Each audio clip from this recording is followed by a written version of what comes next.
think there have been instances that I have seen in my times growing up where you had a person who was so gifted. I mean, people say, "Oh, this guy is going to be Tiger Woods." So it kind of just straight up throws that at your face and tells you that some things are just not done in life. Right.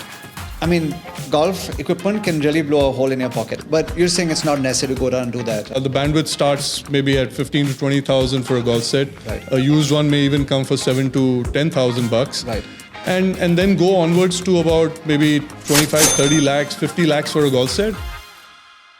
Ladies and gentlemen, welcome to yet another episode of Let's Chat with GB. Today we're going to talk about a sport which for some may have seen a little elitist or elusive, but we're also going to do it with a person who is humble, person who is gifted, someone who doesn't really talk about himself too much but is an authority in the space.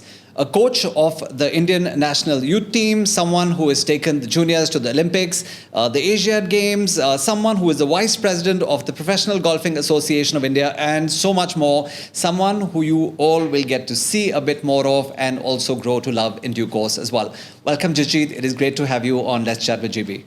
Thank you, Gaurav. It's a pleasure to be here, and a little nervous on the front, but I'm ready to go with it. Yeah, and it took a little bit of, coaxing and convincing because you're not someone who really puts yourself out there. But I just think that with the wealth of, experience and knowledge and more importantly, the intention that you bring to the table, I think it's just that the world needs to know more about Jasjit.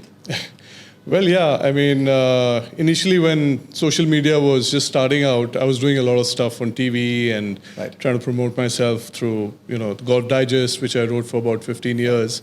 Yeah. But then as social media has taken off, I've kind of been on the easy side and just going slow with it. Right. Yeah, but again, thank you for making it today and thank you for being here.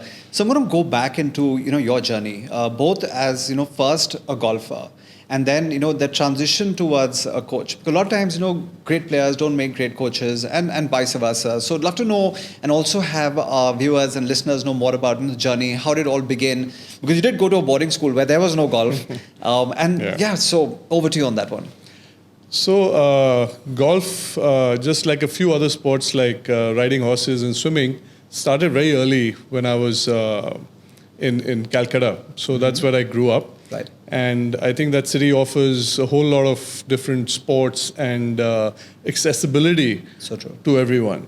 Yeah. So, of course, my dad playing golf was something that really egged me on. Right. And playing at the Tollygunge Club, at the Royal Calcutta Golf Club and the Fort William, which is the army course there, correct, really gave me all the power to take the sport on. Right.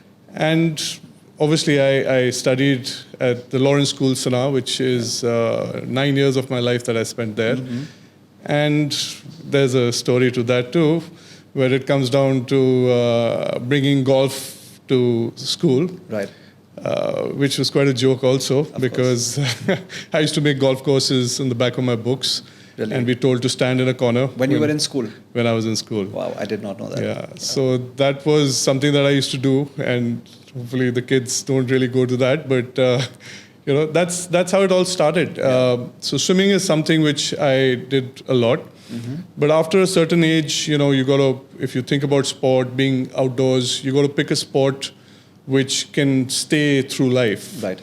And horses too, you need space and horses and a whole lot of other paraphernalia with it. Of course. But I felt golf was something that just stayed with me. Right. And I would feel very comfortable. So the common thought that I have is when I go to a golf course anywhere in the world, right, I feel I'm at home. Love that. So, that thought of being at home really brings me back on a golf course and allows me to relax. Anytime you get stressed out, not that I get very stressed out, but you just go and play a few holes. Yeah. So I think, starting young was important, and getting to play different sports was very important. Yeah. Of course, now that we study a lot of, stuff written by guys like Istvan Bali, who's life coach and also coach to the coaches. Right. And he explains on what should be taught at what age. Yeah. And he talks about playing multiple sports right through life till you reach 14, 16. Right. And which we all did, by default, which wasn't something that we were told, and specifically, there was so much info out there that was shared. There was nothing. Yeah. So, and also, I owe it to Sana because being at the Lawrence School, we had sports season-wise. Correct. And when there was swimming, I would get that extra little bit of milk to drink and compete. So it gave us that chance to actually play different sports. It's very interesting. Like two things that you mentioned there. One is that they would often say that certain schools like Sana, where you expect to play every sport season by season, you're actually a jack of all trades, master of none.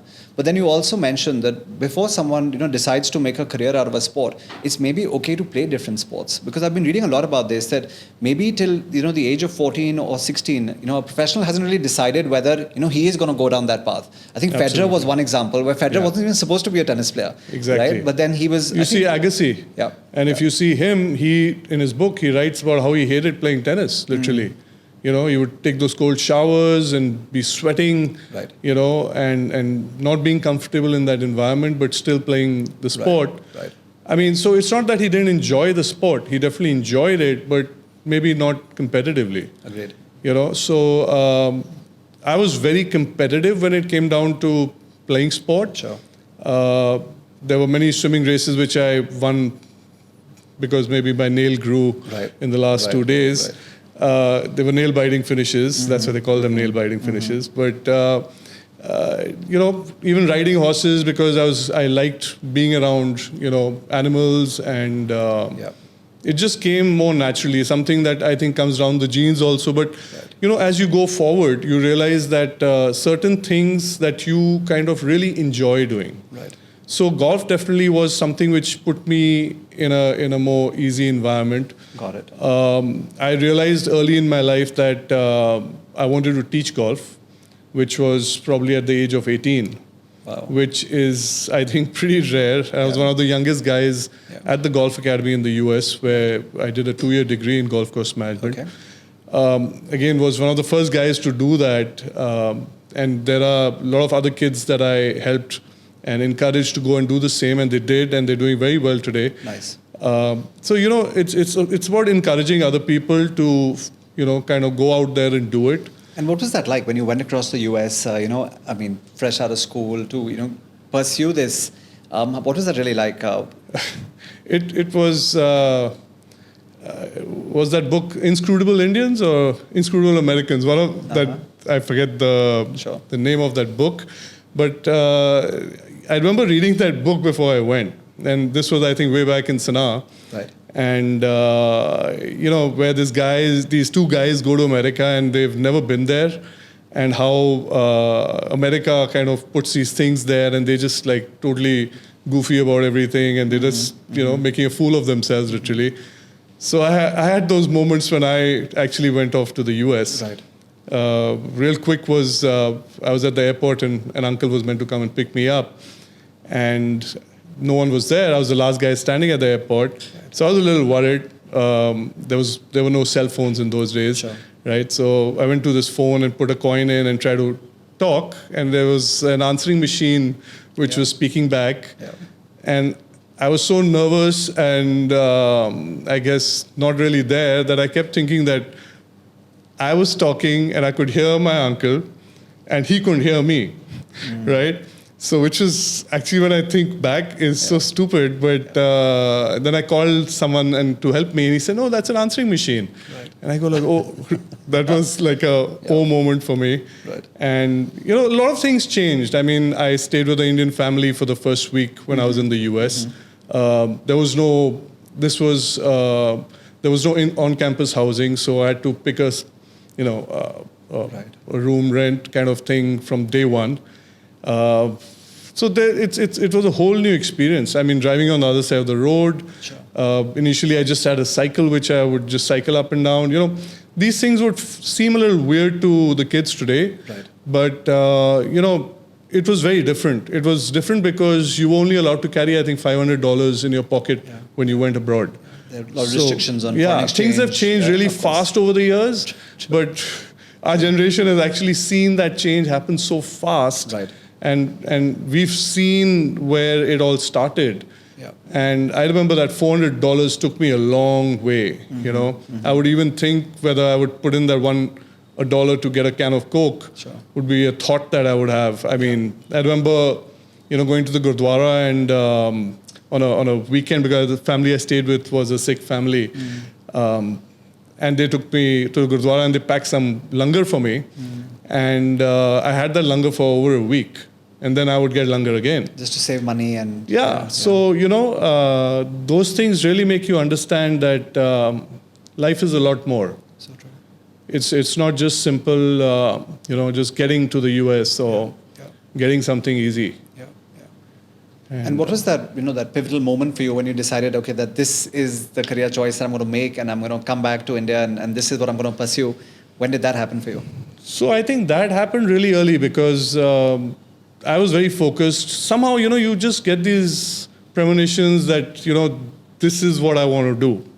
And I used to read these Golf Digest magazines, which I used to pick up in Park Street in Calcutta. Right. Which used to come 6 months later from the date. And I didn't have the money to pay them so much money for that magazine. So I would rent it for 2 days and go over it and take them old magazines to school and just read over them. And for 4 months, I would just read those magazines. And I had probably remembered every ad that was there in that Golf Digest magazine. And there was a very small ad for this academy in the US. And that's something that my eye really, caught my eye, and that's what I pursued. Love it. I got an educational loan when I went, and at 18%, which listening to which the dean at the academy gave me a 50% scholarship, which I was really surprised because when I asked for it, I never got it, and when he heard from someone else that I was going to pay back at 18%, he just couldn't sleep. And gave me that scholarship, to take with me. So, there have been a lot of these moments which have helped. A lot of people who've kind of shaped my life and taught me to shape other people's lives. And as a teacher, I think it's a whole lot more than just teaching golf. You're teaching, you're developing a kid's personality. You're teaching them so many other things that I can list down. It's so sometimes parents get a little confused when they see me teaching and they go like, you weren't talking about golf, you guys were chatting away. And I go like, because that's the most important part is to have a dialogue with your kid. And I've had kids I had a girl once, I wouldn't take any names, but little girl, and she didn't speak for like a year. And I would go back to my wife and say, I teach this girl every day, I try everything in the book. And she just nods her head and shakes her head and she doesn't talk. So, and after a year, she opened up. And now she just talks. So, so things change and perseverance, and trying to go that little extra with the kids, making it fun is important. For me, the yearly JTP, Junior Training Program that I do at the Delhi Golf Club is the highlight of my life. Because I really look forward to those 10, 12 days with the kids where we really have a ball. It's a whole lot of fun and, it makes you feel like a kid again. So true. So that's what and it is. We'll talk about some of these things, especially from the aspect of, like you mentioned, working with juniors, working with, the Indian, the para Olympic team, for example. I think there's some great work that you've done over there, as well. Yeah, so...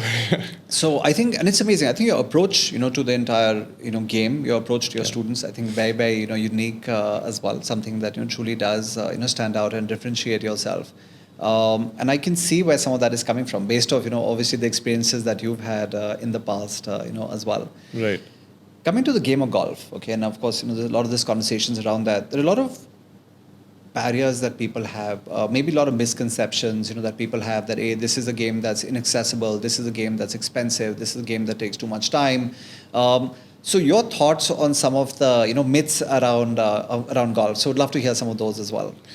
Yeah, so coming back to golf for the differently abled, it's something which is very dear to my heart because my wife's been really instrumental in exposing me to things like disability, which normally a person doesn't really stop to watch or see on a daily life, right? true. So when you see someone and you go like, you really don't know how to react also sometimes. Yeah.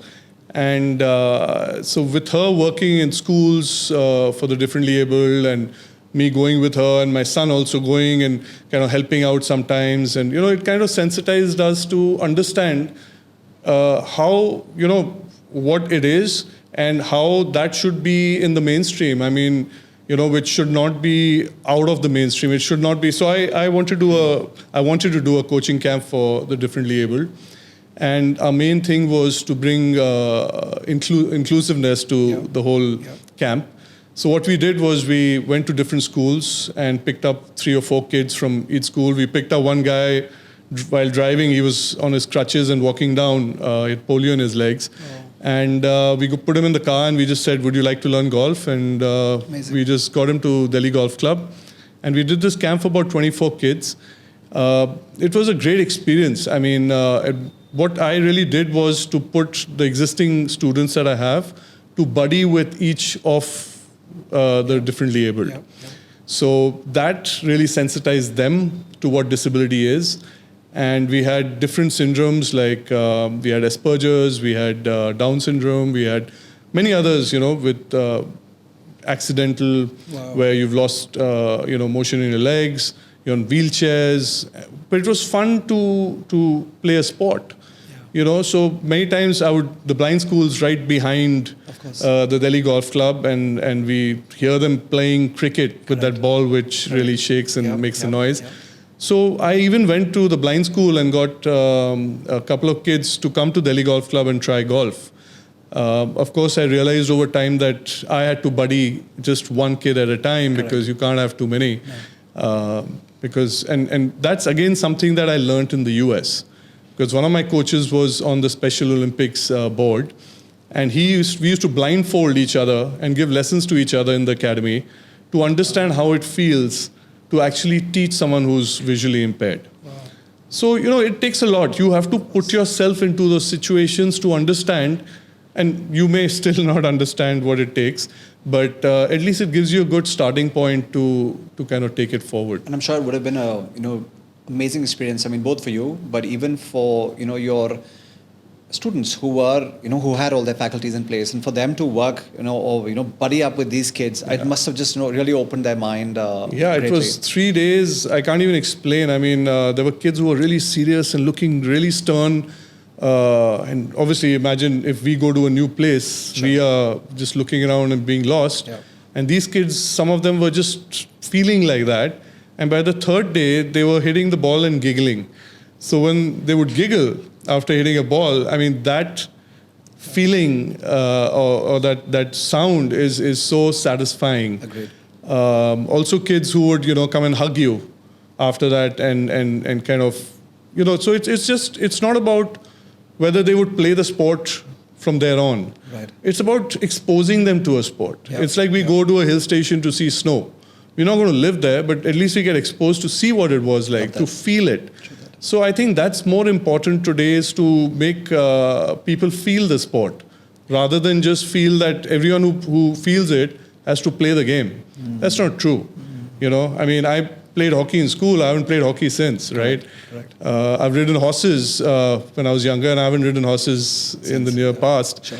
So, but at least it gives you an experience. Great. So next time you are in a situation, you don't feel out of place. Yeah. So I think those things really helped kind of, curve the whole career that I've had in the past.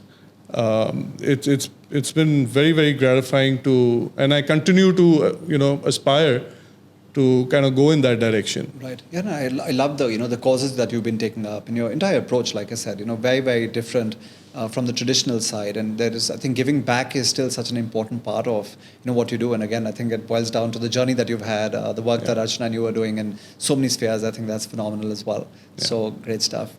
So coming to the piece now where we spoke about the myths around golf. So let's dispel, some of those myths. One of them is that, golf is very elitist. Golf is very exclusive. Golf is not, for a wider set of the population. So thoughts on that piece? So yeah, so golf. I mean, if you go to the US, it's played widely by a wide set of people. I mean, you could be a plumber and playing golf; it's not a problem. But in India, yeah, the initial part was that it's elitist kind of a sport. Can we go there? Can't we go there? What if someone turns us out? If you walk in and the guard tells you that you're not allowed to be here, get out of here. Those kind of things become like a little problematic for people to kind of access the sport. Right. But I think that's changing in the country. And why I say that is there are more driving ranges which are coming about. Sure. I know that the DDA has definitely made the Kutub golf courses there. Correct. Balaswa is there. Dwarka is another one coming up. Right. So, there's a lot being done.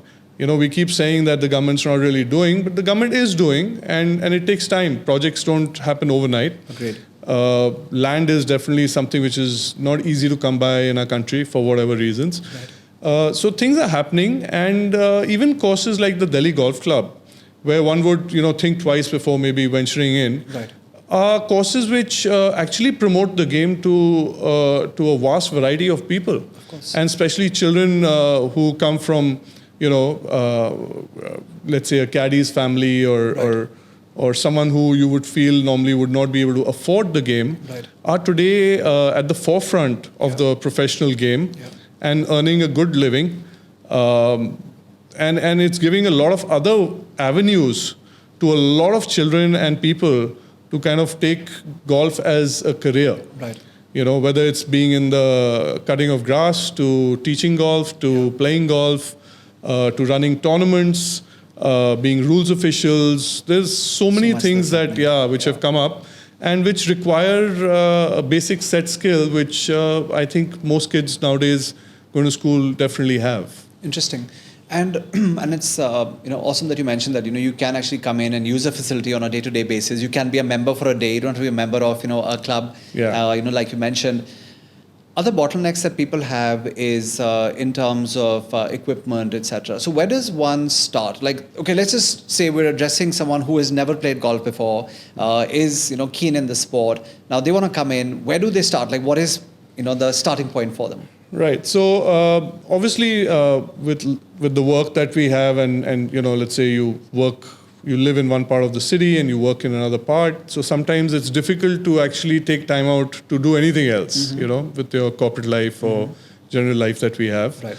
But we also see that a lot of other issues that are going on, with mental health or stress at the workplace, and whether it's kids in school, whether it's bullying, it's anything else. I mean, there's so much stuff that's happening. You need a little time out to yourself. And I feel that the golf course is something that kind of would give you that little sense of being in the open, right. Being able to do something. So a place like Delhi Golf Club, for example. Right. So if you were coming for the first time, let's say you would look me up on the internet, or, we're all there to be accessed. And let's say you call me up and you come, you park your car. So we've got enough ample parking for cars, and you can park, walk in. You go to a window where you just pay an entry fee for the driving range, right. And come to the driving range. You can even rent a club. You don't need to buy a set. Right. So just to give you a basic idea, so let's say 400 rupees would be the entry fees to the Delhi Golf Club for the driving range for the day. Yep. And 50 or 25 to 50 rupees for a bucket of balls, depending on 25 or 50 balls that you take. Right. A club would probably rent out at maybe 100 rupees. So at about 550 rupees, you could come in without any equipment of yours and come and try the game of golf. Sure. But then, being a very technical sport, you go like, okay, so how do I do it? Right. It's not as simple as just taking a bat and a ball and just hitting it. Although cricket too is a very technical sport. You need to come and access a coach. So coaching at different levels, there are coaches who are graded category A, B, C, D. Right. So depending on the grade of the coach, there is a fixed charge which is on the board. Right. So if you initially want to, want to go to a coach and you don't want to spend too much money, you can even, go with a lower category and still learn the game. Yeah. Or you could even access a coach at a higher. That all depends. I mean, even if you're going to a gym, Agreed. It's the same thing with personal training in a gym. So I would say that accessibility is there. It's very important to take coaching because otherwise you could get hurt. You could hurt somebody. That's safety. And then there's also a key thing of understanding how to swing. Of course. What you need to do. Right. And making correct contact, standing in one place, balancing yourself and not falling all over, not just trying to hit the ball far, but trying to be accurate, trying to hit it to a target. So all those things in perception can only be given to you by someone who's trained. Agreed. And it makes it much easier for you to go forward because you start learning things faster. So that's where I think it's very important that someone who comes in should ideally take some coaching. Yeah, I think you make a great point because a lot of people did start golf with, let's say, their parents. Like you mentioned that, your dad would go out golfing. I mean, I started because my dad would, be one of the times we'd only see him on Sundays and he'd, take my brother and I to go out there and play golf. And we didn't get into formal, coaching till a little later. So we almost had sometimes friends who were kind of teaching us that, this is your grip, this is your, stance, this is your swing. Your parents will tell you a little bit or friends might tell you a little bit. But you're saying that it's good that one gets into coaching, the sooner the better, right? That would be absolutely your thought. Yeah, absolutely. Because, in golf, once you start doing something, even from the grip, for example, I mean, once you start holding a club a particular way, you get used to holding it that way. True. So when you come to change the grip, which is actually one of the toughest things to do, because your entire feel is in your fingertips and hands. Correct. And so if you have a wrong grip, now to fix it makes you feel like you're starting the game totally anew. So I just feel that if you start correctly, it's much better than starting incorrectly and then trying to change it. And what are some of the milestones that when someone realizes that, okay, now is time for me to now go serious, now make an investment in basic equipment, perhaps look at, some kind of maybe even temporary membership or start reaching out to friends and, creating those 4 balls. What are some of the milestones that people will feel, okay, now is the time to make an investment into the game? Yeah, so I think that's also where a good coach would come in and guide you. And ideally should guide you rightly in the way that, let's say you come into the facility, and a lot of people come to me and say, what should we buy a set? And my answer generally starting off is not so early, because let's first just get into a swing. Correct. Let's see where you kind of fit in to and the swing's so nascent that you really can't fit for whether they need a graphite or a steel set. Sure. Whether they need light shafts or heavy shafts, or stiff shafts or regular shafts. There's so much of, when you come into fitting of golf equipment, it's like the tailor-made suit, which has to be totally to the T to fit. So I think it takes time, and I feel that one shouldn't race into anything because clubs are available to rent. I mean, why would you need to just immediately buy and invest? And slowly as you go, once you start hitting the ball, getting comfortable with the space, enjoy coming to the golf course and doing what you do, then one could, go in and buy a set of clubs. Then again, there are sets available at different prices. Of course. I mean, maybe 1/3 the cost of an iPhone, to start with. And then you can obviously go to the higher end golf equipment, which is there. But that ideally helps someone who, needs that particular equipment. To start off and playing once a week or once a month, you don't need any fancy equipment to start with, and you could do with pretty much. So your thought will be like ease yourself into it. Start with the rental clubs first, then move to a state where you're perhaps picking up a cheap set. Could be a used set. Could be hand me down from a friend or relative. Absolutely. And there are a lot of sites that are doing used sets as well. And then, because there is no limit, right? I mean, you can have. I mean, golf equipment can really blow a hole in your pocket, and there's some people who just go crazy on that side. But you're saying it's not necessary to go down and do that in the No, absolutely not. It's like it's like buying a car. You could buy a car for 2 lakhs, and you can buy a car for 20 crores. I mean, so the bandwidth is very, very large. Similarly, for golf equipment, the bandwidth starts maybe at 15 to 20,000 for a golf set. A used one may even come for 7 to 10,000 bucks. and then go onwards to about maybe 25, 30 lakhs, 50 lakhs for a golf set. Wow. But then, it's where you kind of fit in and what you enjoy doing. Yeah. I mean, you could have all the money in the world and yet go for something which just maybe be down the ladder and not be something just because it costs more. Correct. It doesn't mean that it's going to perform at that level. Right. Because end of the day, you got to drive the car. If you don't know how to drive, it doesn't matter whether you have a Lamborghini or a Fiat. It's the same, So sometimes, they talk about the fact that, a bad workman, always blames his tools. And sometimes you see a bad golfer will always blame, his equipment. Yeah. But then sometimes you'll have the most, basic equipment deliver such crazy results. I mean, historically, we've seen this. I mean, they talk about the Hogans of the world. I mean, Ali shared when he started out. So many of the caddies that you must be seeing as well. Yeah. I mean, the equipment is pedestrian at best. But yet, they come out there and they deliver, such amazing results. Yeah. Why do you think that is? So I think it's versatility, basically. It's again, it brings you back to the player. It's not the equipment, but it brings you back to the player. And what really happens is that, like you just said, I know a lot of kids who didn't come from very fancy backgrounds and stuff, and again, didn't have equipment and had just maybe one club, and they would use that club to hit so many different kinds of shots, over the net and hit it low, hit it spinning, right, left, right, everything. I mean, they could do anything with it. Yeah. What we call jugaad, right? So I think in life, jugaad is very important because it makes you more versatile, makes you adjust and work with what you have.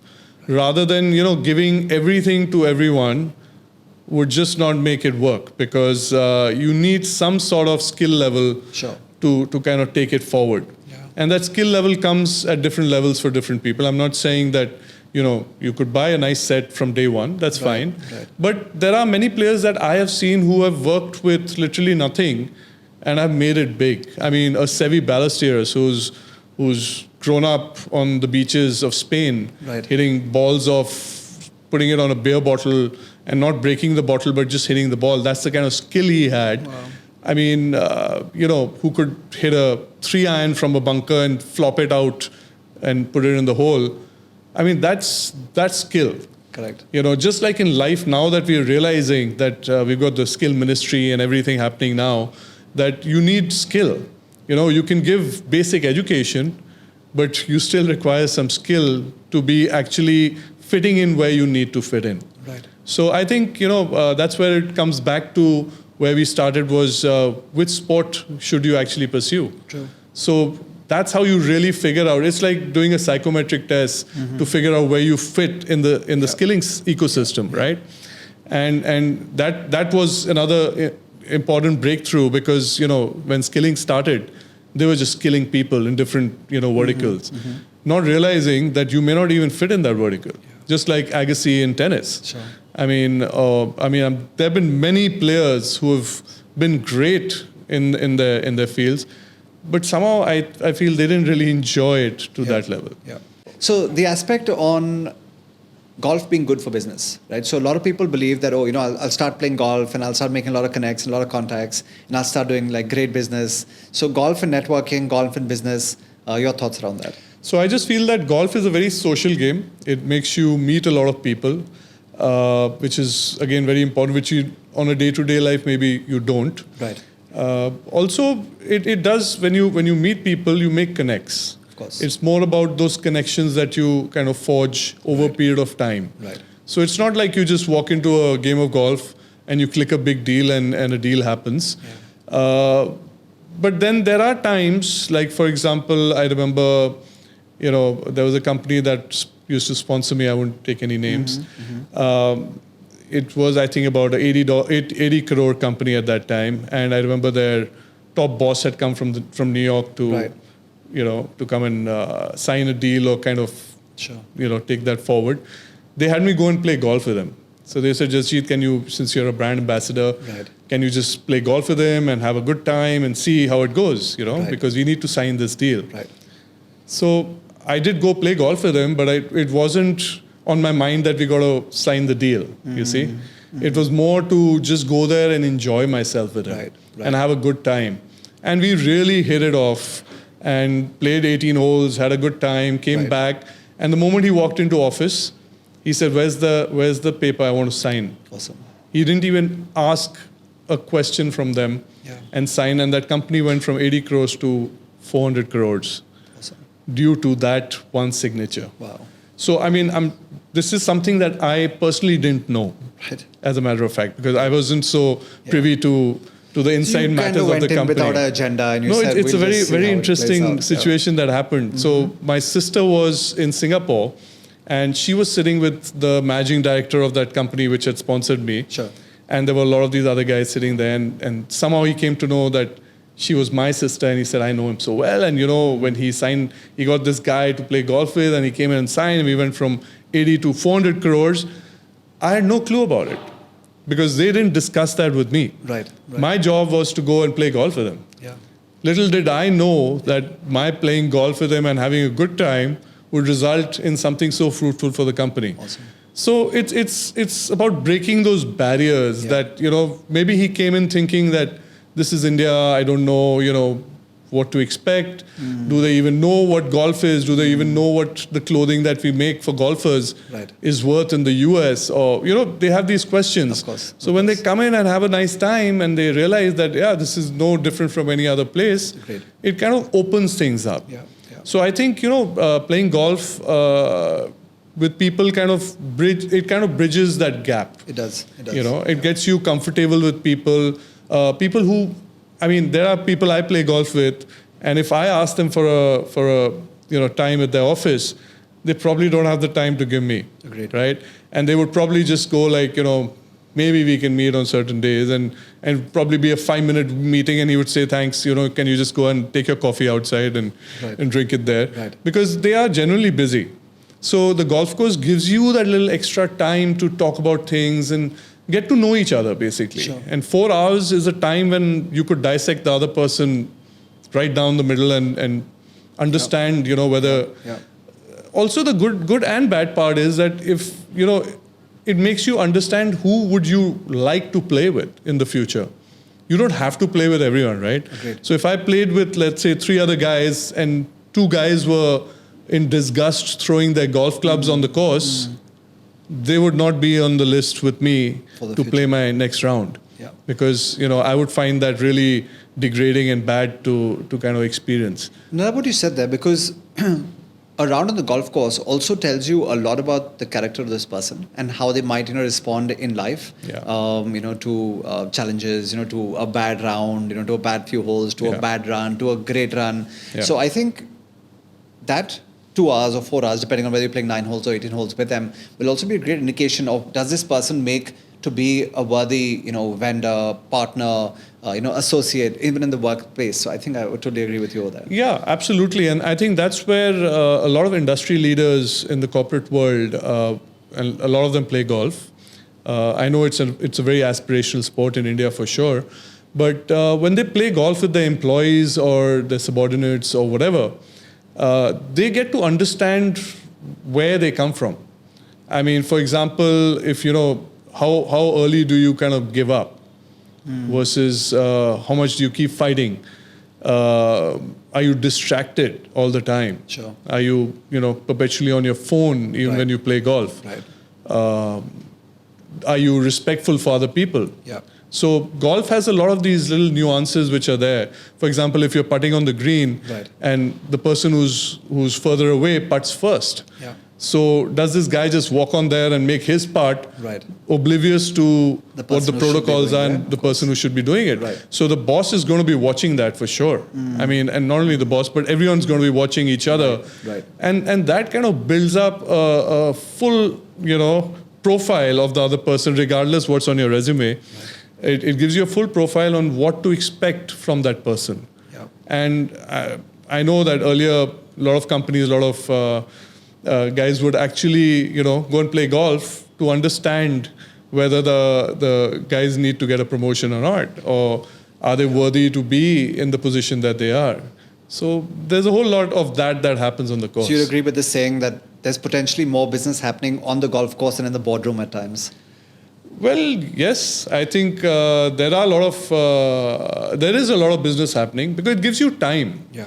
You know, so it's misconstrued as in that you're doing real business on the course. You know, you're just going there and clicking a deal. Yeah.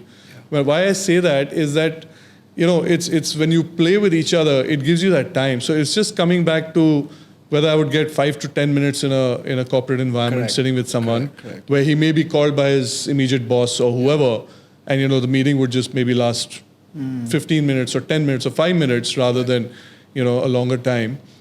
Golf would give you that extra time to explain, to understand, and to kind of put your vision through.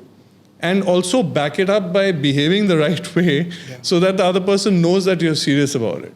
So all that comes together on the golf course. Perfect. Golf is often also called like a metaphor for life, because you have your ups and downs, and you have, there's no two rounds that are the same. Okay, there are no two courses that are the same. Unfortunately, sometimes even that hole that you played yesterday, which could be brilliant. You come back the next day and it brings you down to earth, where you actually shanked a few. Yeah. What are some of the things that golf as a game teaches you about life? Golf teaches you to handle the lows. And the guys who can really handle the lows are the guys who actually play good golf. Mm-hmm. So coming back to maybe professionals who play day to day, and when they start playing professionally and turning from amateur to professional, there are a lot of those lows that you get to face. Yeah. So it's important to deal with those lows, and the more you can deal with it, is the more successful that you get. So I think that's really what really kind of takes this game to a different level. Right. It tells you about daily life, because as you rightly said, if you hit a good shot, and the next thing you have a 4-foot putt, which you would think that you could do it with one hand. Correct. And you make like 4 putts from there. Yeah. I mean, I've seen the best players kind of do that. Right. And I feel that, so you don't take things lightly. Firstly, you prepare for it. You try to execute it by preparing for it. Sure. And not just being there and just doing it. So you see a lot of people, amateurs who want to really play well, but don't prepare for it. Yeah. So the result kind of shows you that you got to go back to the drawing board. Right. I have a lot of kids, young kids, who are playing out there and playing on the national level, international level. Right. And they also feel the frustrations that come generally with life and the sport. And there's a lot of downs, till they've kind of hit that 2-under round and they're leading the tournament. Suddenly they realize, like, oh my God, I've arrived. And the next thing you see is a 10-over or 20-over score, which kind of puts you back down there. Sure. And then you start crawling up again and trying to make it. Right. So it's that, for me, it's that crawl up. So it's not about the fall.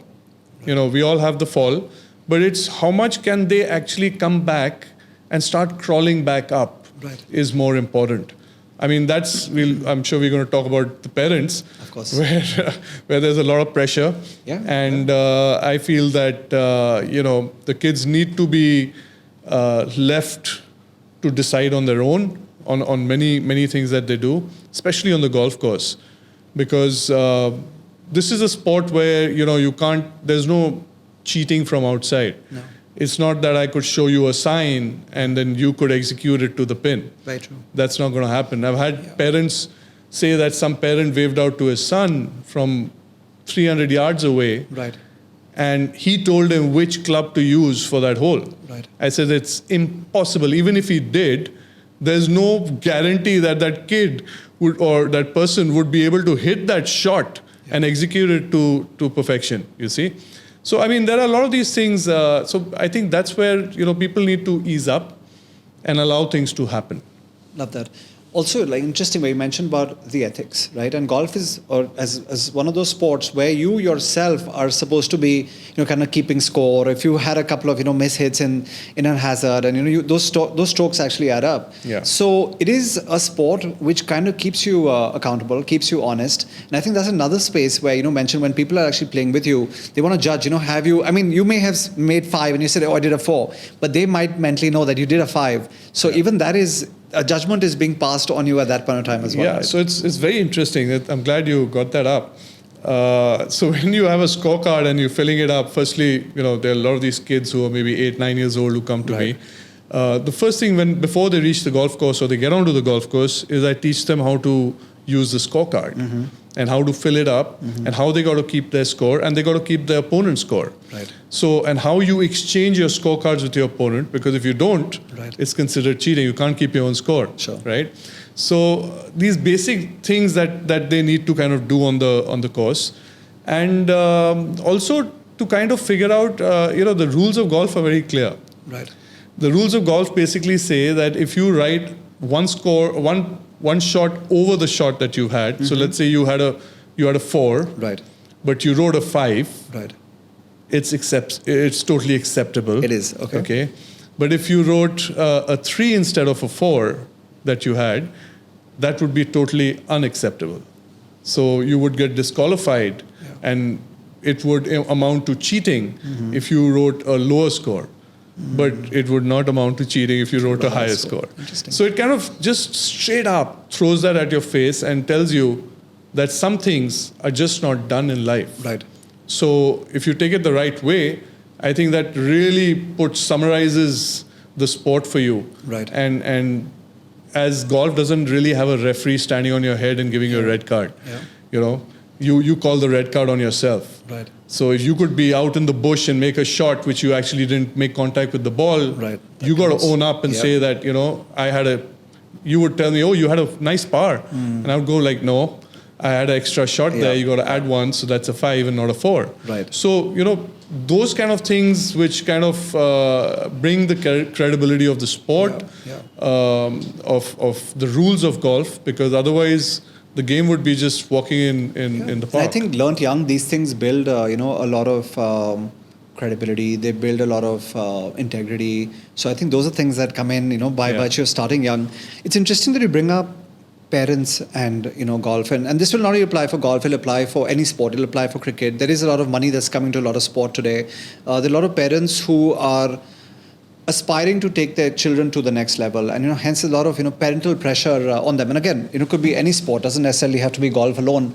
So your thoughts on what you're seeing when it comes to parental pressure and parents pushing kids a bit too hard. What's happening in that space? So this is a global phenomena. I mean, I've seen it all across the world, and so parents will always try to push their own kid. You obviously, you want to see your kid really succeed. And in the process, sometimes you lose sight of what you're doing, and kind of just start pushing in a way which actually is totally detrimental to the kids' game and to the people around.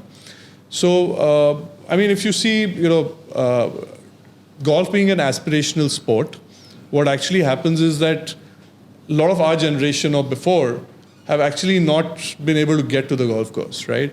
So for whatever reasons that were projected.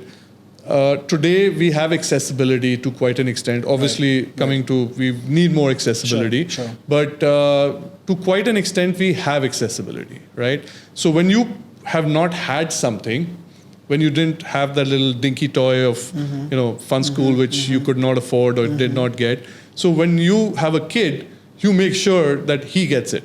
So what you're saying is parents are kind of almost living their lives through it's a their natural kids. reflex to something that you didn't have, but you would want to give to your kid. So, which I feel is okay. It's great, but you need to know where to cut it off. So it doesn't mean that your kid's starting golf, so you need to buy him a set worth, let's say, 6 lakhs rupees or 2 lakhs rupees or whatever. You just need to start the right way. You need to let them enjoy, let them be handled by the professionals at the course, go and see facilities, go see tournaments, give them exposure to the game. And that's where the parents should come in. Even with my own son and being a coach, I know that my son Rehan would love to have me there walking with him, because that's how we train, right? So I would walk with him on the course. But there were times still that he would kind of hit a bad shot and then look at me, to get instant gratification on I've messed up or that wasn't good. And I would actually look the other way, because, there's no way that I was going to let him feel that, that's going to affect anything. And quite frankly, that is exactly what I teach all the children that I teach, is that, you got to look beyond. So there are bad shots, there are moments that you will not succeed or not be able to do something, which is absolutely fine. Yeah. Because even today, I go out, and I know a lot of other coaches and other people would go out and, learn something from someone else. So after having 25, 30 years of experience in teaching, you still are learning day to day. It just doesn't stop. So, to make sure that your child doesn't have that pressure, you need to kind of lay off a little bit. What's an indication that a parent is pushing a child too hard, and what would be a warning sign, for you? And will you actually have a conversation with the parent saying that, okay, maybe it's time to back off a little bit? Well, yeah, because there is a lot of coaching which goes to the parents. I mean, I have some really good kids who play excellent golf. They're very young, about 10 years old, 11, 9 years old, 13 years old. And the parents are people who I constantly talk to on telling them that, this is going to happen, and I need you not to react, But, that coach was saying this, or that kid is going and accessing that facility which has so much technology, and, my kid's losing out on that. And so it's a tough situation. Sure. Because you have to rely on my experience. So it's very difficult sometimes to kind of give in totally. Right. But I've seen that the parents who have really taken to it and stuck with it, have gained. I'm yet to come across a parent who hasn't gained. Love that. But I see, when you're going through the tough times, you start relating to the better times, right? So if I would have a kid who's really, we're working on the swing and the game's kind of going down, and he's feeling like really frustrated. Obviously, it's a very frustrating moment to kind of fix something, right? Once it's fixed, everything is running, it all looks nice. Yeah. But while you're fixing it, it's a tough place to be in. So the parents would tell me, okay, but when he was 9, he was hitting the ball beautifully. And I'm like, yeah, that was when he was 9. Now he's 13. He's, probably got girlfriends. He's got, school pressures. He's got, there's so much in his life. He's growing, the body changes that are happening, the growth spurts that are happening. Right. You got to relate to so many different things around. Yeah. And forget that. Does he, you need to make sure that he still enjoys the game. True. Because if at that point he stops enjoying the game, the game's over. So true. So, that's when a good coach needs to come in and kind of instill that fun in the game to go forward. Correct. So it's not only about technicality of the sport. Yeah. It's a lot to do with making it fun and enjoyable. Yeah, no, I love that. And I think there have been instances that I have seen in, my times growing up where you had a person who was so gifted. People say, oh, this guy is going to be Tiger Woods. But then eventually, I think pushed so hard by their parents that they just gave up on the sport and they don't even want to touch a golf club. So I think it's very important what you just mentioned on the, on that piece. I think another thing that parents would really value is the fact that, making time and finding a balance between, let's say, academics and the sport. Again, golf, cricket, whatever it is, because sometimes, parents are kind of torn in terms of how do we balance academics with sport. Your advice on that? So I feel, academics are important for sure.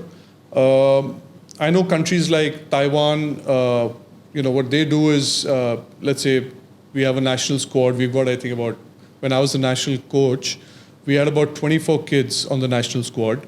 Taiwan had over 100 kids on the national squad. They used to take care of them, and so does China. They take care of the kid from morning to evening, the whole year, every year. So the children are literally given by the parents to the authorities, and they take it forward from there. Yeah, I see that in China a lot. Yeah. That doesn't happen in India. No. You wouldn't let your kid get out of your eyes for even a second. Most kids don't even go to a boarding school because the parents want to keep them close to their heart. Agreed. and whatever, right? But you need to let go of something, whether you love someone or whatever, for it to blossom, you need to let go. So that let go is very important. Right. You can't be holding on. You can't be so, even in love, you can't be just holding on like that. You're going to kill it. You're not going to, survive. You have to let go and allow the other person to kind of, go the direction that they want. Right. So, those things I feel are very important to kind of allow them to to blossom from there on, which is very, very important. Which I feel nowadays it's social media and a lot of other things. There are a lot of positives. I mean, the social media is great, but it's also something which kind of eats into you, and takes away from you. Yeah. So that's another aspect, and this just came to my mind, is that the fact that, I mean, today everyone's talking about inclusivity and all of that, and women in golf. Okay, it's something that you wouldn't see a lot of in the past. I mean, I know it's changing, a lot right now, but women were kept out of, many clubhouses. Women were kept out of, obviously, even on tournaments. Like I said, a lot is changing, in the world today. Yeah. But your thoughts on women taking to golf in India now? What was it like? What's changing India globally? Thoughts on that side?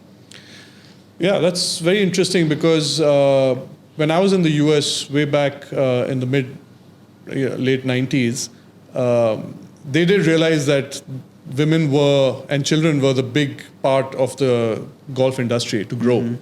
And they knew that they are the big spenders, the big buyers, everything starts over there. And we were, I think, clueless about any of that because there was no exposure, right? But today I feel that, little steps have been taken in the past. Like I know that the WGAI, the Women's Golf Association of India, Champi is heading that, and I remember helping them out by refereeing for their tournaments, and I would see about maybe 8 or 10 girls playing in the pro event. And sometimes I used to wonder to myself, and I said, 8 or 10 people playing a pro event, I mean, where's this going to go? Right. But, if you actually look at it, that was the starting point. So when something is rolled down the hill, it kind of gathers moss as it goes. Right. So exactly what has happened with women's sport. And I've seen some really passionate ladies. I mean, Anuva Saurabh was a ladies chairperson in the IGU when I was,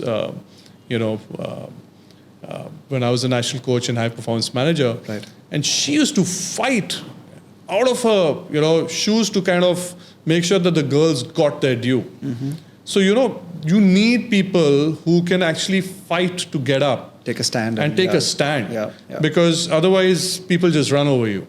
I don't mean that you need to fight for everything, but, at least get what is due, right? I mean, and, she knew the girls. We had a lot of coaching camps.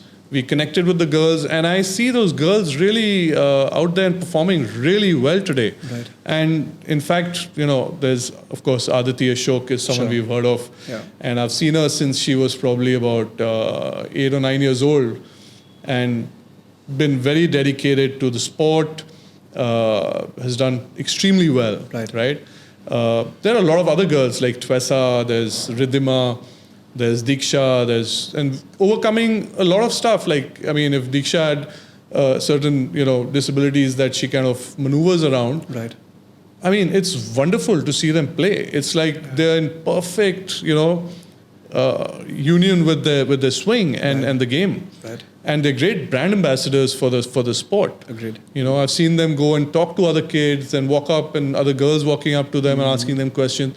So there's a lot of interaction that has happened on that front. The Ladies Hero Open that happens in DLF, which is a great thing, and you get to see, it's a big showcase of ladies golf. Yeah. And we've got our ladies now, girls playing on the European circuits. We've got them on the US circuit. Right. So it's changed. I mean, when it first started, when that WGI started, we didn't have all that. So they were looking at the Asian events, then we saw the European events, and then when we've catapulted. So it's always easier to be able to follow someone, right? Correct. I mean, if you are climbing up a mountain, you have the rope, and you got to put that clamp into the mountain to set the rope for everyone else to follow you. Agree. That's the toughest job, right? Because after that, it's a breeze, because everyone just clips their hook on, and they're safe, and they climb the mountain.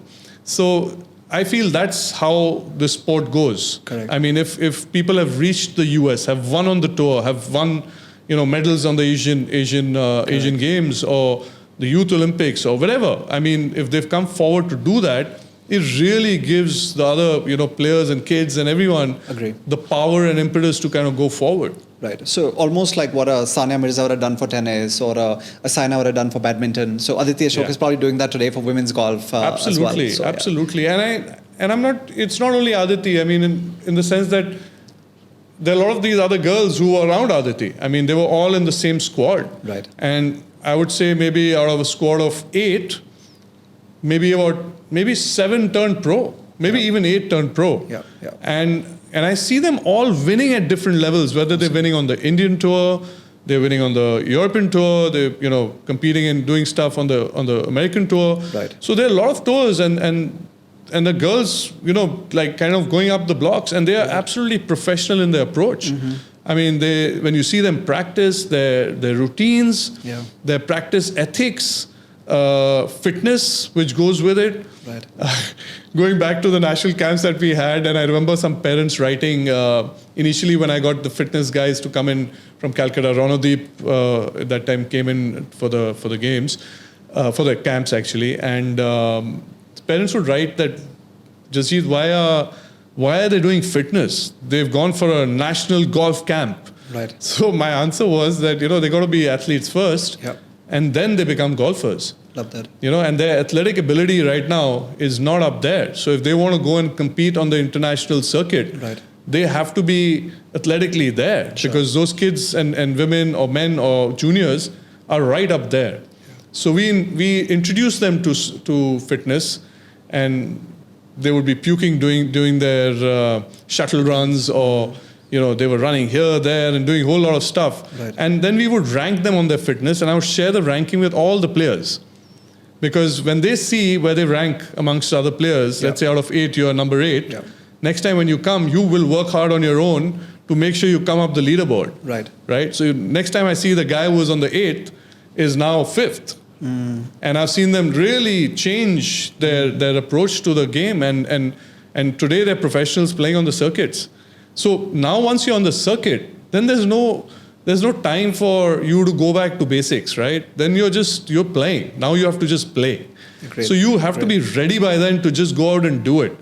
But behind that, to start and we exposed them to physios and making sure we did assessments for them, because that was unheard of. Even today in a gym that you go to in your local locality, no one does an assessment. They just pull a card, they write your name, they write your height, weight, BMI, and they put it out there. Correct. That's not the way to do an assessment. I mean, I can say that today because I've been through with the TPI, Titleist Performance Institute, which taught me how to assess a player through different exercises as a golf coach, to assess a player for his physical abilities. Right. So if your right shoulder, for example, is tight, and on your backswing, we would notice that your right elbow would fly up because your shoulder couldn't rotate. Right.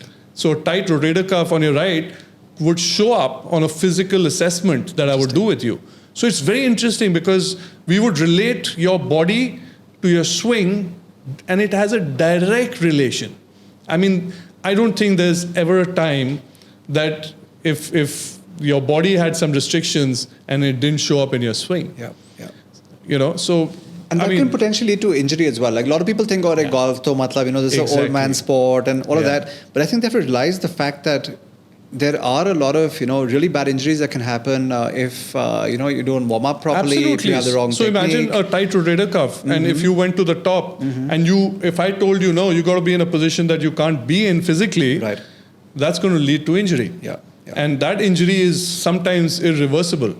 And you might have to even leave the sport. So to understand where you come from, I need to assess you. So, these are things which were taught, and then, it's a very basic thing that every coach should go through. Every student should actually be assessed before they actually, kind of hit out there. Right. Of course, we've been talking a lot about professionals, and just for our listeners and viewers, amateurs are people who are just playing the game as a pastime, may not want to make a career out of it. But professionals are people who are now all in. They are going to do this for a living. Primarily, that is, the differential. When is it time for an amateur to say, okay, now I'm ready to be, a professional? And maybe when is it time for a professional to say this is not working out and I need to now drop it and go to something else? Yeah, so it goes both ways, because initially when you start out, and when should you turn pro?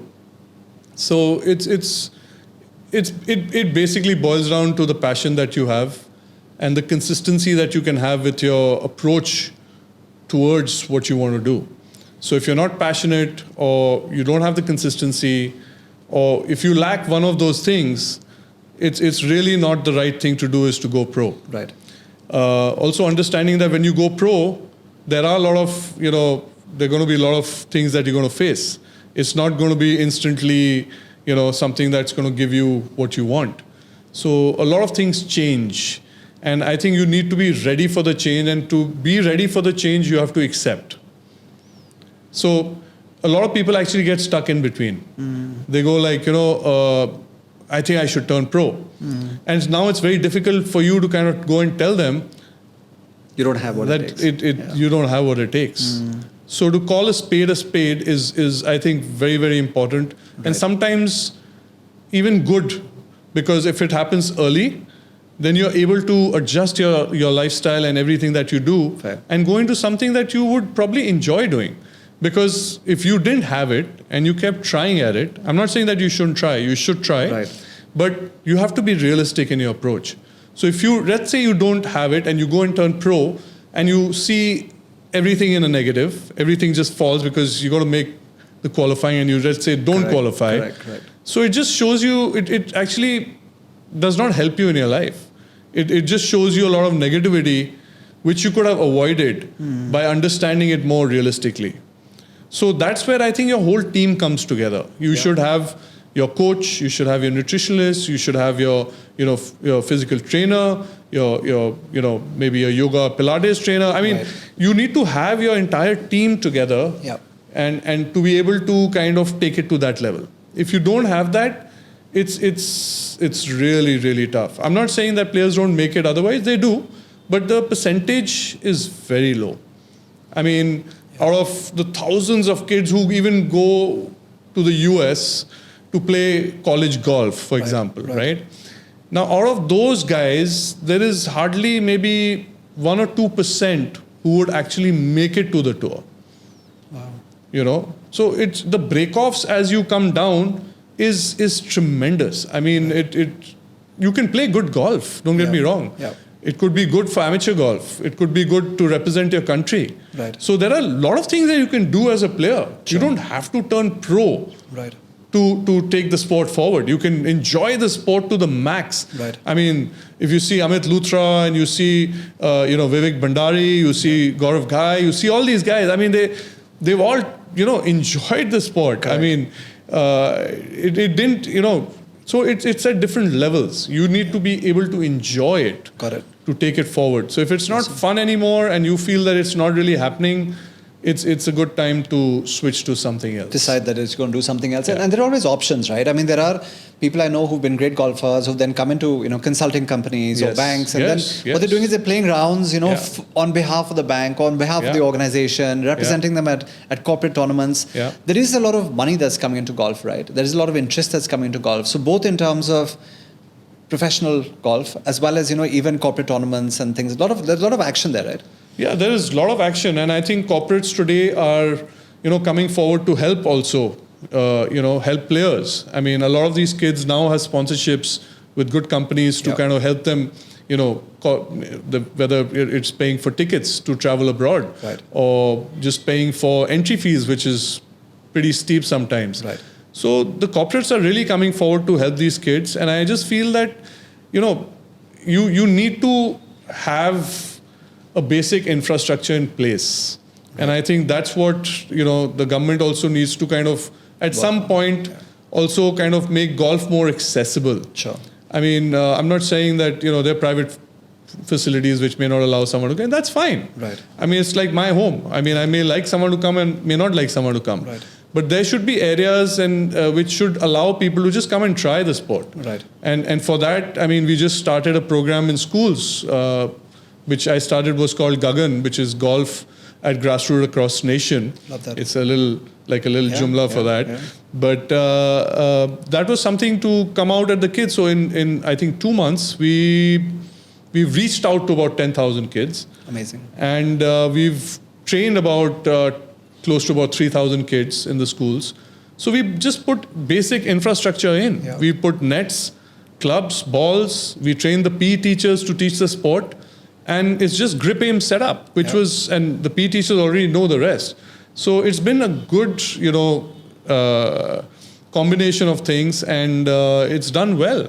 Awesome. And we can have tournaments in schools for kids who don't even have a handicap or have never played a tournament before. And we can have an inter-school tournament for that. So there's a lot of action that is happening on that front. Awesome. I think those are programs that the corporates and others need to kind of maybe put a little bit of CSR money to. Got it. And take it forward. Do you see ourselves as Indians at some point creating a world champion in the golf space? Well, if we can increase the footprint at grassroots level, which is schools and other places, definitely. Yeah, awesome. Like super conversation. I know like an hour plus has just flown. But a few concluding points, and one of them would be, what are the top 3 reasons? All right, maybe I'll give you a few seconds to think about this. The top 3 reasons why someone should take up the sport of golf. So what would you say are the top 3 reasons why someone should take up the sport? One is being outdoors, definitely. I mean, because you're indoors on your computer, you don't even get to, prance around the office much. Many jobs just have you in one place. A lot of stress at the workplace. I mean, whether it's from colleagues or bosses or generally, keeping up with the systems, you need to have time to yourself. And I think that's where, people need to understand that you need to be a little selfish. I hate to say it, but, if you're selfish and you invest a little in yourself, your loved ones around you will enjoy the times with you a little more. Right. Because what we actually end up seeing is that with all that stress and everything, there are a lot of these lifestyle diseases which come forward. 100%. And once those things start, it's like a catapulting effect. Yeah.